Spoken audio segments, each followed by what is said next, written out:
सावन special series के 5वें video में आपका बहुत बहुत स्वागत है। दोस्तों, खीर पूड़ी तो सभी घरों में बनता है और सावन में तो स्पेशली बनता ही है। तो आज मैं आपसे ऐसे पूड़ी की रेसिपी शेयर करने वाली हूँ जिसमें आपको प्रोटीन भी मिलने वाला है। तो इससे अच्छी बात क्या हो सकती है। चलिए देख लेते हैं कि इसको कैसे बनाना है। तो यहाँ मैंने 150 ग्राम पनीर को कद्दूकस करके ले लिया है, 2 उबले हुए आलू को बॉईल कर लिया है, 2 हरी मिर्च को बारीक कट कर लिया है, थोड़ा सा धनिया पत्ता। अब इसमें डाल दिया है नमक, थोड़ा सा चाट मसाला, थोड़ी सी लाल मिर्च, स्वाद के अनुसार जैसे जितना तीखा आप पसंद करते हैं उस हिसाब से, और सारी चीज़ों को कर लेना है मिक्स। तो दोस्तों, आपको तो पता ही है कि इसमें प्रोटीन पाया जाता है पनीर में, तो इससे हम पूड़ी बनाने वाले हैं। तो सारी चीज़ों को मिक्स कर दिया है। अब मिक्स करने के बाद इसके हम छोटे छोटे से बॉल बना लेंगे।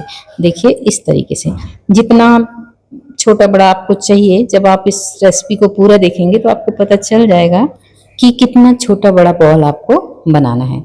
तो सारा जो मिक्सचर है इसके हमको बॉल बना करके ले लेना है। अब यहाँ पे मात्रा आप कम ज़्यादा कर सकते हैं या सिर्फ पनीर बस ले सकते हैं, आपके ऊपर ये डिपेंड करता है। तो सारे बॉल बन के तैयार हो गए हैं दोस्तों, ये देखिए।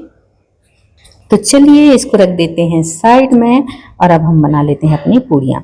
तो 250 ग्राम आटे में जरा सा नमक डाल करके मैंने इसका डो बना लिया था और 10 मिनट रेस्ट के लिए भी रख दिया था।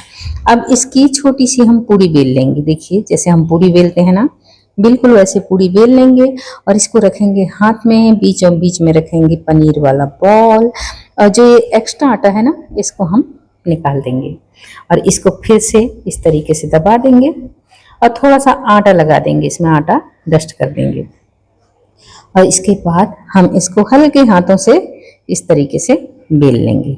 ये देखिए, ये खाने में तो मज़ेदार लगता ही है, साथ ही साथ इसमें आपकी जो प्रोटीन की रिक्वायरमेंट है वो भी पूरी हो जाती है। तो इस तरीके से बना के देखिएगा, पूड़ी का भी आनंद ले सकते हैं और सेहत का भी ध्यान रख सकते हैं।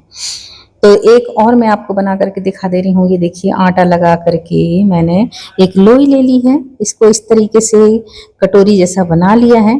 तो 2 तरीके मैं आपसे बता रही हूँ, पहले जो बनाया वो बेल के और अब इस तरीके से लोई बना करके। और जो ये एक्स्ट्रा आटा है ना, इसको आप या तो निकाल दीजिए या तो वहीं पे दबा दीजिए। तो ये भी बिल्कुल तैयार है। अब फिर से इसमें आटा डस्ट करेंगे और इसके बाद इसके हल्के हाथों से हम पूड़ियाँ बेल लेंगे। तो है ना बहुत आसान, और इसे बना करके जरूर ट्राई कीजिएगा, ये बहुत ही ज़्यादा मज़ेदार लगता है। तो इसी तरीके से सारी पूरियों को मैंने बेल करके तैयार कर लिया है। अब गर्मा गर्म घी या तेल में इसे हमको फ्राई करना है।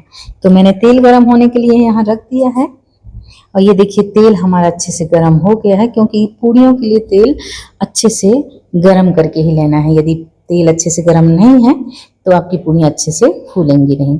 तो मैंने थोड़ा सा आटा डाल करके टेस्ट कर लिया है, ये अच्छा गर्म है। तो अब डाल दिया है पूड़ी, और पूड़ी को डाल करके हम इस तरीके से कलछी से थोड़ा सा चला देंगे और थोड़ी देर बाद ही हम इसको पलट देंगे। जैसे ये हल्का सा फूलेगा हम इसको पलट देंगे। तो ये देखिए मैंने पलट दिया है, हल्का सा कलर आ गया है एक साइड। अब पलटते पलटते हुए इसको आपको दोनों तरफ से हल्का गोल्डन होने तक पका लेना है। यदि आपको कड़ी पूड़ियाँ चाहिए तो थोड़ा सा फ्लेम को लो कर दीजिए, और यदि सॉफ्ट सॉफ्ट पूड़ियाँ चाहिए तो हाई फ्लेम में ही आप इनको फ्राई करिएगा। तो देखिए पूड़ी बन करके तैयार है। चलिए इसको निकाल लेते हैं बाहर। और ये देखिए बहुत ज़्यादा तेल भी एब्जॉर्ब नहीं करता और आसानी से बन के तैयार हो जाता है। तो एक और पूड़ी मैं फ्राई करके दिखा रही हूँ दोस्तों। ये देखिए, इसको भी इसी तरह से मैंने डाल दिया है, कलछी से थोड़ा सा दबाएंगे तो ये फूल जाएगी और इसके बाद इसको पलट देंगे और दोनों तरफ से अच्छे से गोल्डन ब्राउन होने तक हमको इसको पका लेना है। तो रेसिपी कैसी लगी मुझे ज़रूर से बताइएगा दोस्तों, पसंद आई या नहीं ये भी मुझे ज़रूर बताइएगा। और इस सावन जब भी आप खीर बनाएं तो उसके साथ ये पूड़ी ज़रूर बनाइएगा, बहुत मज़ेदार लगता है, कुछ नया भी रहेगा और खाने में भी मज़ेदार। तो यदि रेसिपी पसंद आई है तो लाइक कर दीजिएगा, अपने फैमिली और फ्रेंड में शेयर ज़रूर कीजिएगा और मुझे कमेंट करके बताइएगा कि कैसी लगी आपको ये रेसिपी। इसमें जो भी चीज़ें मैंने यूज की है उसे मैं प्रोडक्ट में टैग कर देती हूँ, आप वहाँ से जाकर के खरीद सकते हैं। मेरा मेंबरशिप भी ऑन हो गया है, यदि आप चाहें तो मेंबरशिप भी ले सकते हैं। तो देखिए गर्मा गर्म आलू की सब्जी के साथ मैं इसे सर्व कर रही हूँ। बहुत ही बढ़िया है, मज़ेदार है, ज़रूर ट्राई कीजिए। तो मेरे चैनल पे व्रत के भी प्लेलिस्ट हैं और बहुत सारे स्नैक्स के भी आप जा कर के विजिट कर सकते हैं। वैसे मैं आपकी सहूलियत के लिए लिंक डिस्क्रिप्शन बॉक्स में दे दूंगी। तो मिलती हूँ श्रावण स्पेशल अगले वीडियो के साथ।